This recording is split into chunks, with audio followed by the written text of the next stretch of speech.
A war on the middle class. The nonpartisan Joint Committee on Taxation has confirmed that 87 million Americans earning less than $400,000 would have their accounts targeted under President Biden IRS snooping proposal. Joining us now to discuss is Congressman Buddy Carter from the House Budget Committee. Good to see you, Congressman. So 87 million, I mean, this is the solid middle of America that would be targeted by this supersizing the IRS plan. Absolutely. This is the working class. This is the middle class, as you indicate. And remember what Joe Biden told us, that those under $400,000, they wouldn't be impacted by that? An absolute lie. We've already heard from the Bipartisan Joint Taxation Committee that, yes, 87 million Americans will be impacted by this. That's why we need to abolish the IRS. That's why we need to adopt my legislation, the fair tax. That way we can make sure that we don't have to put $80 billion into this plan and hire 87,000 more IRS agents. With the fair tax, we can do away with all that. We can do away with the IRS. Congressman, just for those who don't know the details, let me emphasize what we're talking about here by supersizing. As you mentioned, 87,000, by the way, 87,000 IRS agents, new IRS agents. That's a small army. In fact, we went and looked. The government of Australia has an army of 30,000 active members. Germany has 64,000.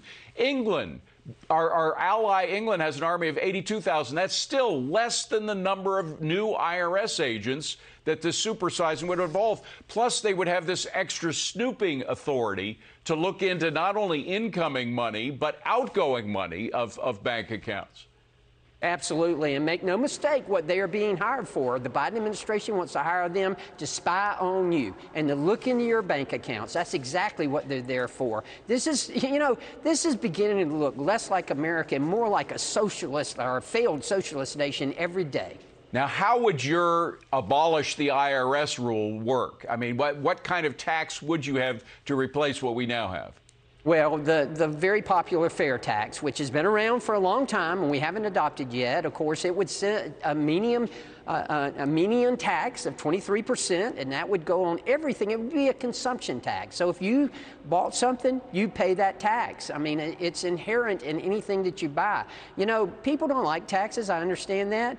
They especially don't like property taxes. But, they can tolerate consumption taxes where you control how much tax you're going to pay. The problem, though, Congressman, that Milton Friedman and other free marketeers have had with that tax is it's too good. It's impossible. It's impossible to avoid, and governments have this capacity to raise it.